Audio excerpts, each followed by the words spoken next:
लग्नाचे दागिने म्हणजे श्रीमंत पेशवाई दागिने, नाशिकचे सुप्रसिद्ध सराफ मयूर अलंकार सराफ। ताज्या बातम्यांसाठी नाशिक न्यूजच्या YouTube चॅनलला सबस्क्राईब करा आणि बेल आयकॉनला प्रेस करा।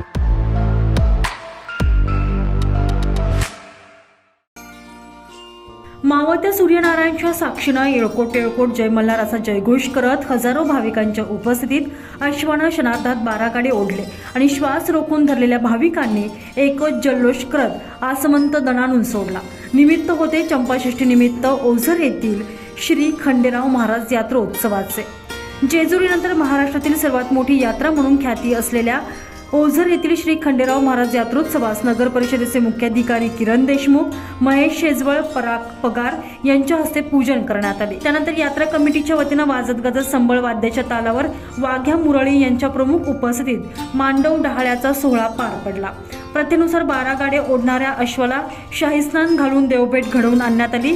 शहरातील प्रमुख मार्गावरून मिरवणूक काढण्यात आली। यात्रेचं नियोजन अध्यक्ष परशुराम शेलार तसेच उपाध्यक्ष प्रशांत चौर यांच्या मार्गदर्शनाखाली करण्यात आलेला आहे।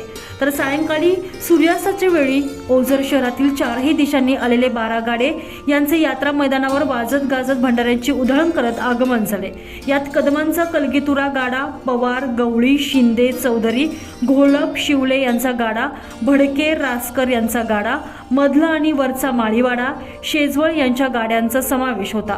गाड्यावरील खांबावर मल्लांनी चित्तथरारक कसरती करत उपस्थितांचं लक्ष वेधून घेतलं।